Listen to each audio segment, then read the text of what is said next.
everybody, happy Monday. It's Jubilation Joy. Okay, I wanted to come on and talk to you guys a little bit about relationships.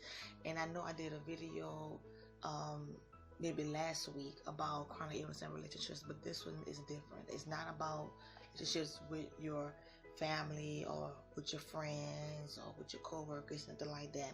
So this is more of a conversational, face-to-face, me, myself, and me sharing my story about my boyfriend and I, how we got to where we started to where we are now. Maybe sometime in the future, maybe next month, something like that, I will do a video where we can do a Q&A on how we met and, all sorts of things like that. But mainly, I just want to just come on and talk about, this here, and also be an encouragement to relationships, whether it's with your spouse, your partner, significant other, boyfriend and girlfriend, whatever. But mainly, that's what this is about. So, let me start off by saying, in another video that I did a couple of days ago, I mentioned that I said that I didn't think I would ever get married. And let me clarify that when I said that. It's not that my whole life I didn't think I ever was going to get married. That's not true. It's just that when I became ill, my happiness, my expectation of having someone that'll love me for me drastically just died, because I didn't have any more hope, I didn't have any more faith, I didn't have any more trust that someone will look past all my disabilities and love me completely. Not get to know the person with the walker, the person with the chair, the person with the bedside commode, the person that has all these disabilities, but the person that you would get to know who's joyful, who's who's gifted, who's talented, who loves everybody, who's a goofball, who's loves DIY, just to know joy and not to know the person that's on the outside of what you see.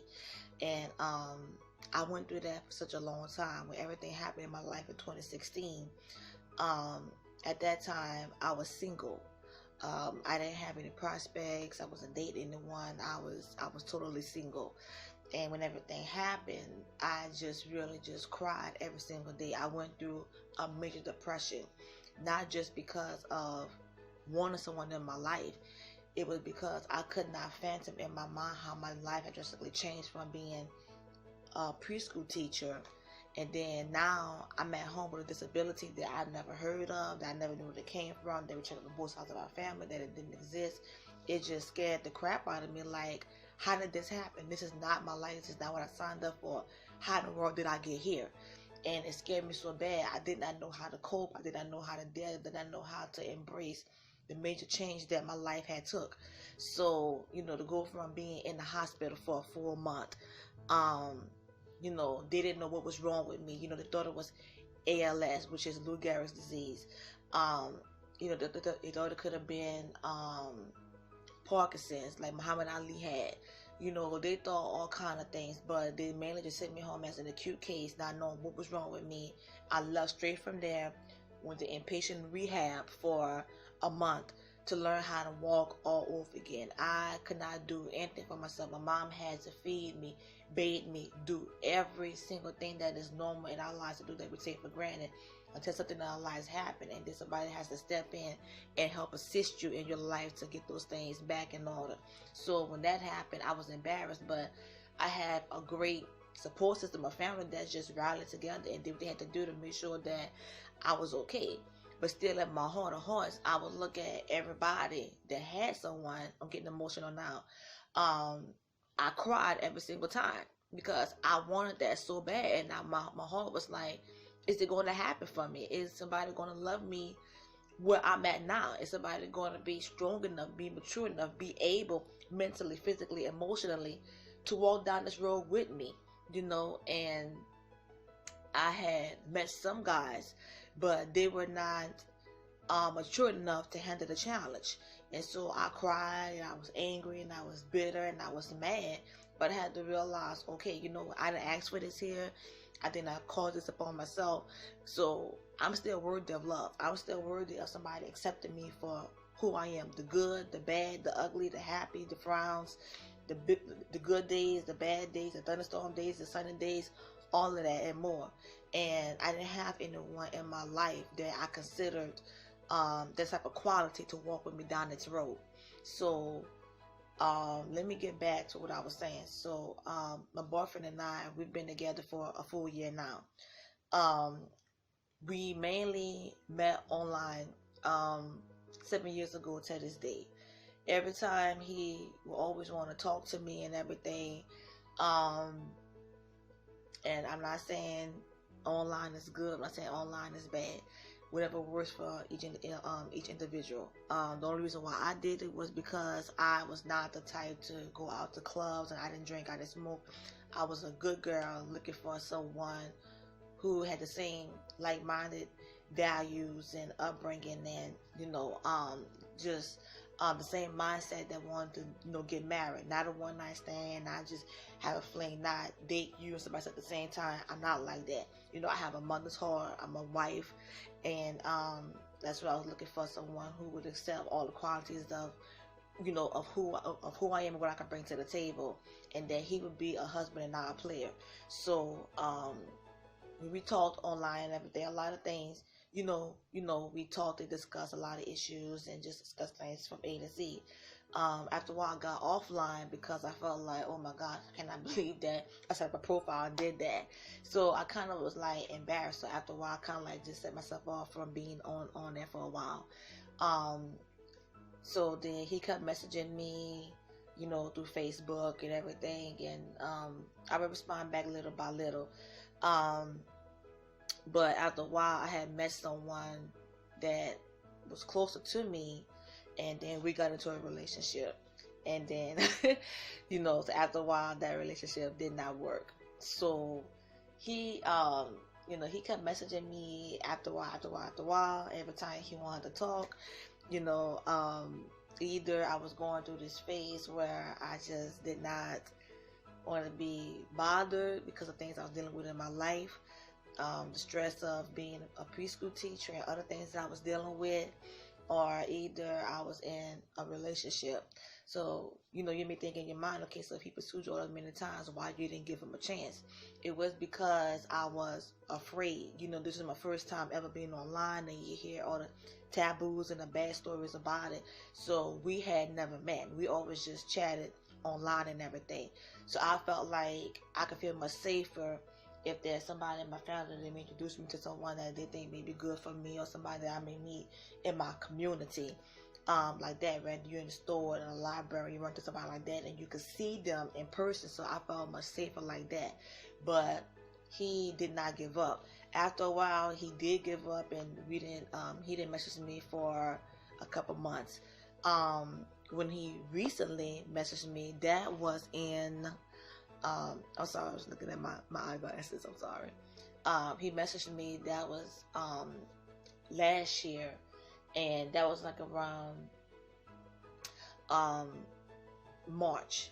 Now, we were not dating at that time, but we had before that, like in February, we had a very long, strenuous, honest, heart-to-heart conversation through the messages again, but then we video chatted, and I showed him the walker, the wheelchair, and I told him, I said, look, I'm not just what you think, sick and I have a cold or I have a flu. No, I am chronically ill. I have an illness that I'm fighting, that the doctors don't know what exactly is wrong with me. I don't know when it's going to stop. I don't know when it's going to end. I'm doing infusions. I got all kind of medication. I'm losing my hair. I gained my hair. I'm losing weight. I'm gaining weight. I'm going through all kind of issues. If you're not going to be a strength, a support, a help, the type of person I can lean and trust and just, put my heart out with, then just leave me alone. And I was just honestly all my cards out on the table. And he was like, no, say, I understand, I'm going to be there for you. So it took me a while after he asked me to go out on a date to respond and tell him yes. So it was about another month before we went out on our first date, and he met my family before we went out on a date, because that's how I do it. It's how I do it on my end. And Once we went out on our date, it was very nice. He seen the walker. He put me in the car. He put the walker in the car. We went out on a date. We went to a restaurant. We went on our first date to, the park by the water, and that's what I fell in love with. I just love always being around water. It is so carefree, and it's just so, peaceful and relaxing. So we went there, and we just kind of just walked, walked and talked, and had a conversation, and just went and look at the sun and everything. It was just just very nice and sweet. And he held my hand, and he said he would stick with me through this here that I was going through. And he really had a chance to prove himself. Now, he wasn't perfect, because he didn't really understand the full magnitude of what he was getting himself into, even though I explained it to him. But when things started happening even more, it definitely put a strain on our relationship. We was friends for a while, and then we got into a relationship, and then we became much more serious. And then once we hit that serious mark, it was like, okay, are we in this for a long haul, or we in this here, for future term, or we just in the short term, what is it? And we talked to discuss things. Now we're at the point, okay, where we're solid goals. We are just hand in hand, we heart to heart.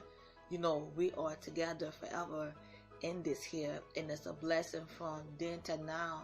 Even times where we were just always just clashing with each other, and a couple of times we broke up, because we would argue about different things. And with me, I was so overly emotional with all the stress my body was going through.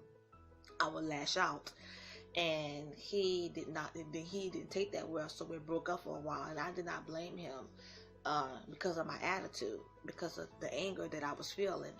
And and then we got back together, and then those issues, those problems, this sickness, this walk, this journey has really just made us stronger.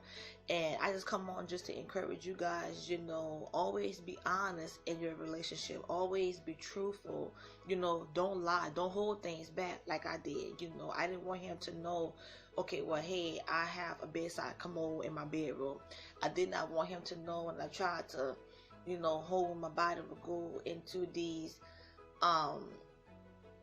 shut down sometimes, and we would be around each other. I would try my best to control it so he would not see. And even when my eyes would act up and they would flare and everything, I would hold it, because I would be so embarrassed of, oh my gosh, he's going to leave me. What do you think? Or there's somebody prettier or skinnier or bigger or whatever. My mind would just run it. I was just like, oh, like OMG, like, is he going to stick with me through this here? If he see the real me and all that I go through, will he love me unconditionally?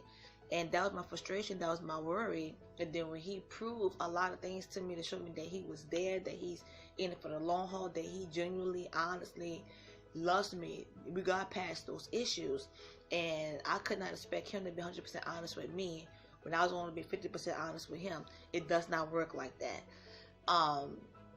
So I'm just grateful to God how we got from where we were last year with all the issues, and we are to where we are now. And the place where we are now is that we're because I thought since 2016, when all this happened, and they told me, okay, well, you can no longer work. You could forget ever being normal. Just all the negativity that I've heard from doctors, it just shattered every ounce of dream that I had. But do not let what doctors say, anybody, any negative naysayers, any negative Nancy's or Debbie Downers, throw you off from what your dreams, your aspirations, your goals are. You can do it. Anything that you put your heart and mind to, go ahead and make it happen. Go ahead and accomplish your goals. Only person that stops you is you.